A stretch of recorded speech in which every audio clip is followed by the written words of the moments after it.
How's it going, you guys? So I'm just going to make a quick 10-minute video review on Loren Cordain's Paleo diet. I'm going to try and make this really fast because my iPhone can only record 10-minute videos at a time. So the Paleo diet for athletes, the Paleo diet, and the Paleo answer. So let me just start with the paleo diet. So the paleo diet, most people don't actually know what the original paleo diet really is. They think it's all bacon and eggs and bullshit. But Loren Cordain highly recommends, so this is the paleo diet as outlined by him. It's high in monounsaturated fats, low to moderate in saturated fats, and it is definitely high protein, but it also is extremely high in fruits and vegetables. And from what I've seen, he recommends up from anywhere from 30 to 50% of your calories coming from carbohydrates from fruits and vegetables, and the rest coming from protein and healthy fats such as olive oil, avocados, nuts and seeds, okay, or particularly macadamia nuts and walnuts. There's a big emphasis on balancing your fatty acid ratios. He wants low polyunsaturated omega 6 because they're inflammatory, and high omega 3s, particularly from fish and fish oils. He says no to dairy foods because he believes the saturated fats in dairy is one of the main causes of heart disease.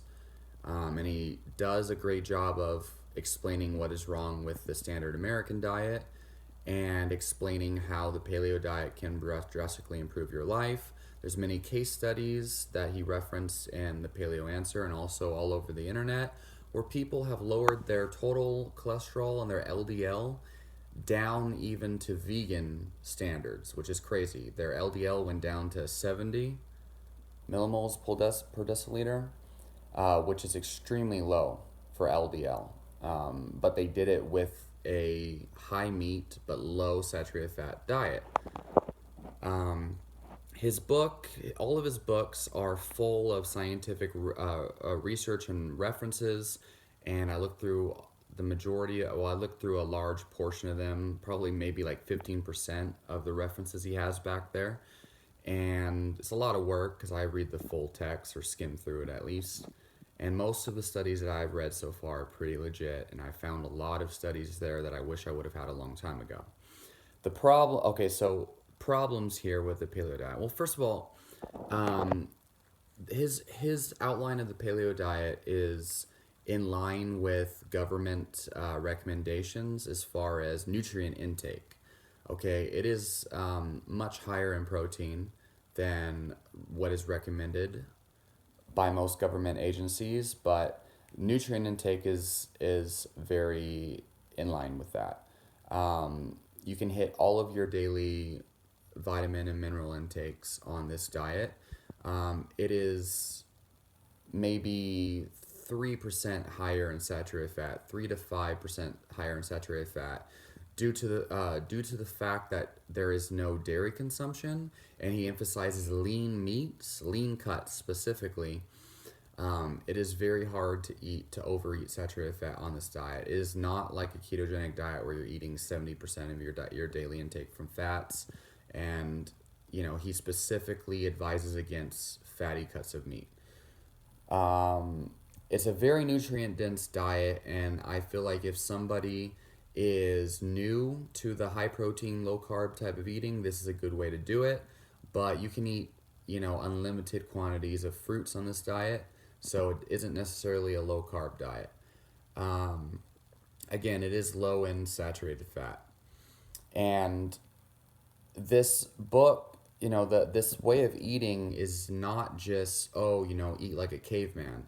It's actually trying its best to emulate prehistoric biology's requirements for nutrients, basically trying to eat as closely to your ancestors as possible using modern foods. Okay, so it's not about just eating wild foods. You cannot eat the same foods your ancestors ate. That's not the point.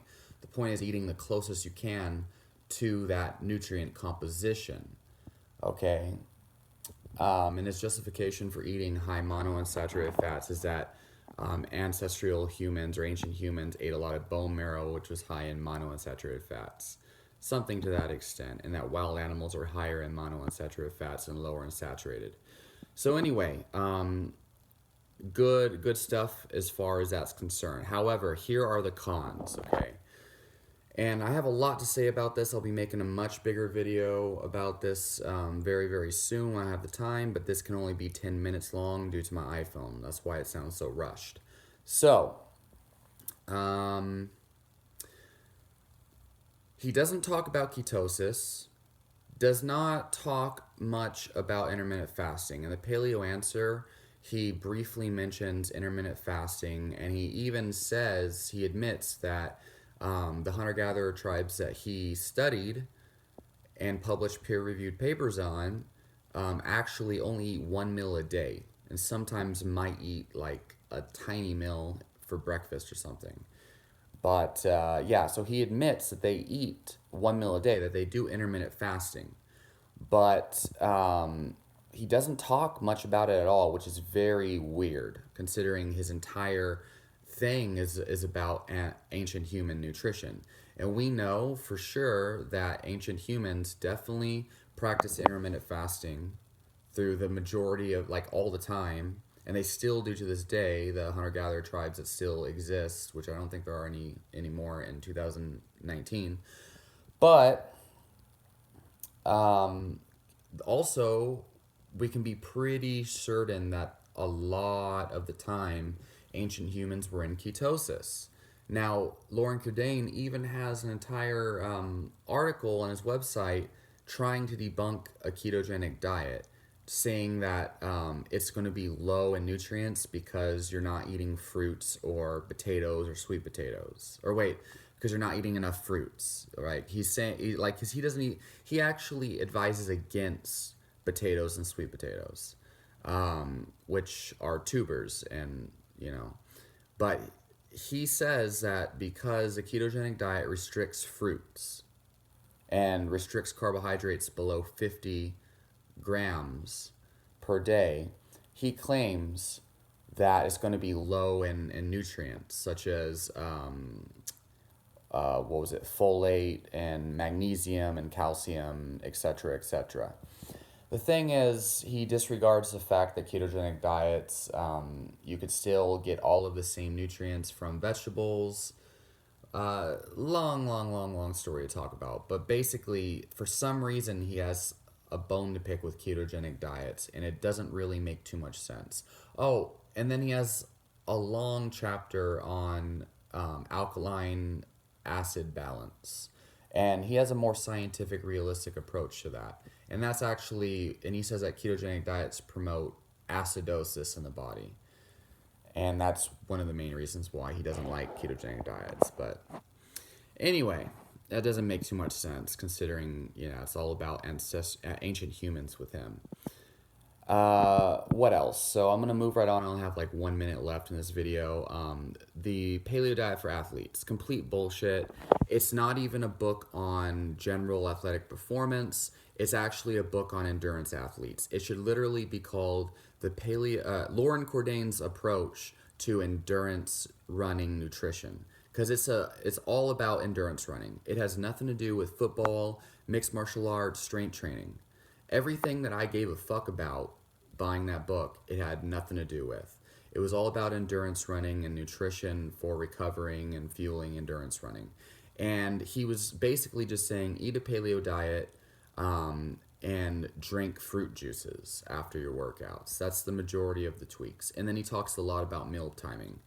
The thing is, for endurance runners especially, we have many studies that show greater efficiency in mileage from 20 miles to 50 miles to 100-mile marathons for endurance athletes in ketosis. So ketogenic metabolism is probably better, but he doesn't talk about that. He talks about fueling up with fruit juice and crap like that. Anyway, that's all I have for today. Leave your comments down below. Let me know what you think about the paleo diet, and I'll talk to you all next time.